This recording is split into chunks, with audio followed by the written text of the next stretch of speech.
I'm beginning to understand that butterflies aren't caterpillars. And when I say that, I really just mean in the sense that we can't be who we are right now and also be who we want to be at the same time. At least in the sense that, or at least under the assumption that exactly who you want to be is not currently who you are. And that's not to say that you shouldn't accept yourself. I think that you should accept yourself for who you are right now, but then almost recognize that you need to let go of that in order to be who you want to be. When I say that butterflies aren't caterpillars, I really mean in the sense that in order for a caterpillar to become a butterfly, it must stop being a caterpillar.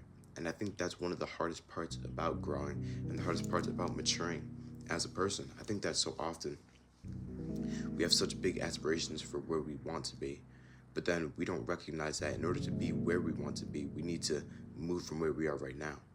And I'm just really beginning to understand that exactly who I want to be is not who I am right now. And I think that's an okay thing because I accept who I am right now.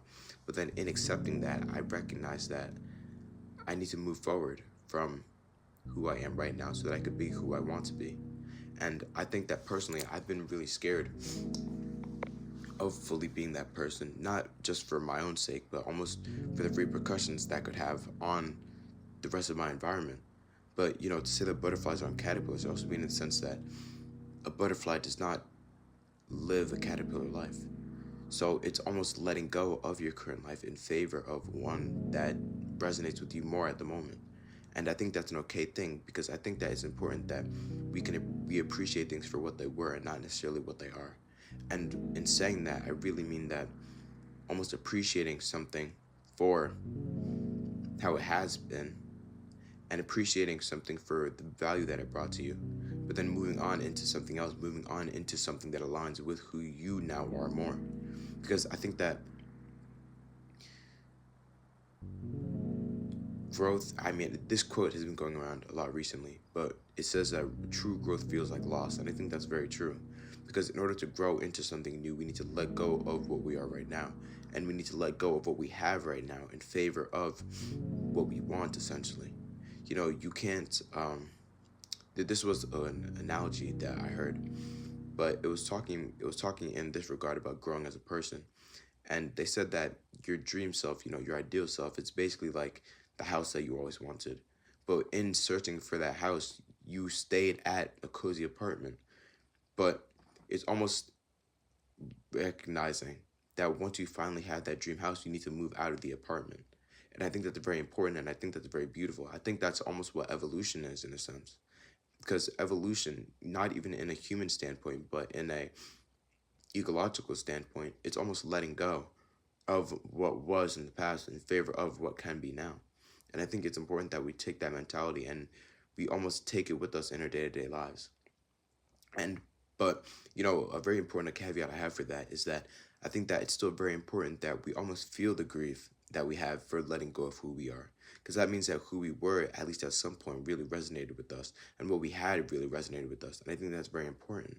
I think that despite it feeling like loss, I think it should feel like loss when you are growing because that meant that you're losing something that was important to you in favor of something that you now want.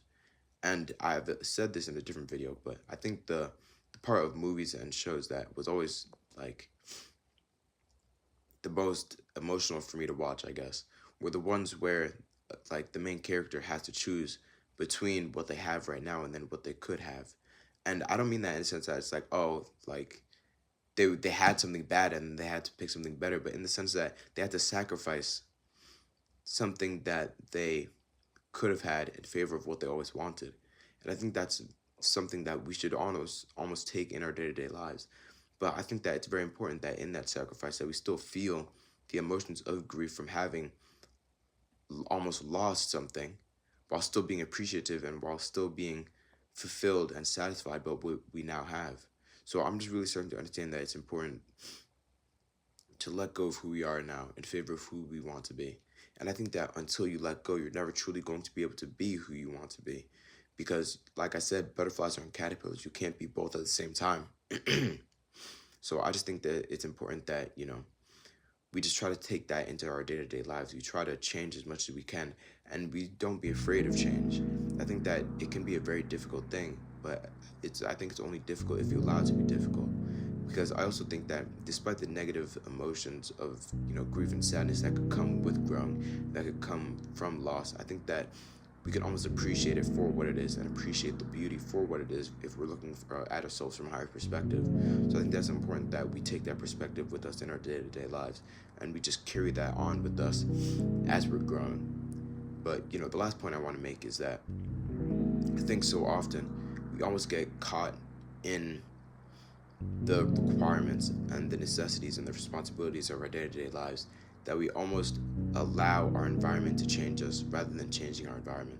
And I think that's very backwards. I think it's very opposite, in the sense that I think so often we see ourselves only changing as a result of the things that are happening around us. But I think it's important that we substantiate and we take that power to change ourselves. We take it for ourselves rather than from the environment.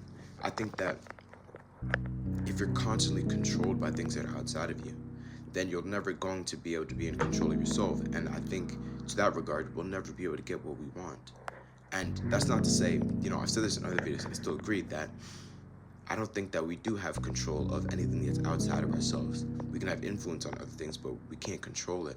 And that's not to say that's not true, but it's to say that if we're constantly allowing our internal to be controlled by what's going on outside, then we'll never truly be able to have what we want. It almost takes a changing of what's inside as a result of the inside, and then having faith that the outside will almost conform to that naturally. I have a Bible verse that goes along with this topic pretty well. It's taken from 2 Corinthians 5 verse 17, and it says, "Therefore, if anyone in Christ, the new creation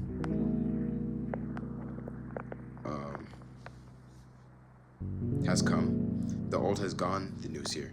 So I think that last part is what really resonates with this video, that the old has gone and the new is here.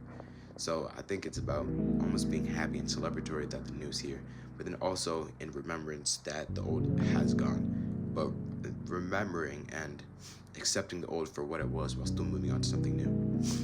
I hope you took up something from this video.